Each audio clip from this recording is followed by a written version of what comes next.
Today we're going to talk about Afflictor's Hybrid EXT. Stay tuned. So today we want to talk a little bit about the Hybrid EXT, its beginnings, its design, and some of the specs about this broadhead. It's one of our very popular hybrids, of course, and that's mostly because it was our second broadhead. This came in right after the K2 hybrid came out, and this was right on its heels. Now, the difference between the Hybrid EXT and the K2 hybrid is all about the tip. So whenever you're looking at our lines of broadheads, you can always reference the tip. We have two different tips. We have our K2 tip, which is a wide angle, and then we have this EXT tip, which is a much more narrow angle. On this version, which is the Hybrid EXT, the blade angle from the tip to the base of the blade is consistent all the way.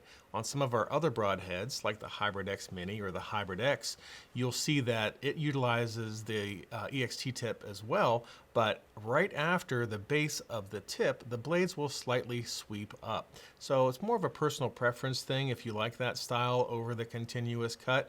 Really, in all of our testing, the penetration has been the same. There's been no real difference as far as a benefit when it comes to penetration. So again, it goes back to personal preference. But on this Hybrid EXT, this has been a very popular model for us. It's an 1.5-inch cut, has 32 thousandths blades. It comes in 100 grains, and when you add our tungsten collar to the ferrule, it is then 125 grain broadhead. The ferrule is 7075 T6 aircraft aluminum and is very tough. It's the same ferrule as utilized for both the 100 and the 125 grain models.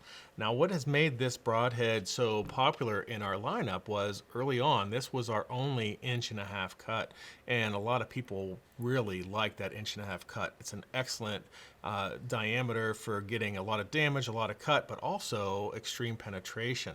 So when you look at this 1.5-inch broadhead here, it's got a great angle to it. It almost is looks like a two-blade fixed, actually, and at entrance, that's exactly what it is. Because of our hybrid and drive key technology, what happens is the drive key, which is also the bleeder blade, is activated, and now as it comes back, you have a locked fixed blade. So at entrance, as the drive key has come back and locked these blades, you already have a locked fixed blade at entrance. One of the benefits of this Hybrid EXT. And because of that steep angled tip, it has also become very popular with low poundage shooters and also for kids and women that are shooting low poundage. So we even have reports of kids where it was legal to shoot 35 and 40-pound bows having great success with this broadhead because it's such a great penetrator. It opens easy. You're not losing any real momentum or kinetic energy on opening because it's all done up front, and then you can rely on your retained momentum to get you all that penetration that you need. So the Hybrid EXT is a good choice for that. So the Hybrid EXT is a great broadhead for any type of game that you're seeking. This has been to Africa, it's been to Alaska, all across the US. It has harvested all that game in between. This has been a very proven broadhead. In fact, for elk, that 1.5-inch cut really has done great. It'll fly well at long distances, does a great job penetrating. The current model we have does use our shearing drive key. So as this comes back, if this drive key encounters any heavy bone, this tab will break free so the broadhead can continue penetrating. That does not render the broadhead useless. You're able to replace the drive key and use it again. Also, when you practice with any of our hybrids, the Hybrid EXT included, in every pack, we include a little baggie that has a spare drive key. It has little lock pins and O-rings as well. Those lock pins, as you can see here, are inserted into the ferrule and keep the blades closed for practicing.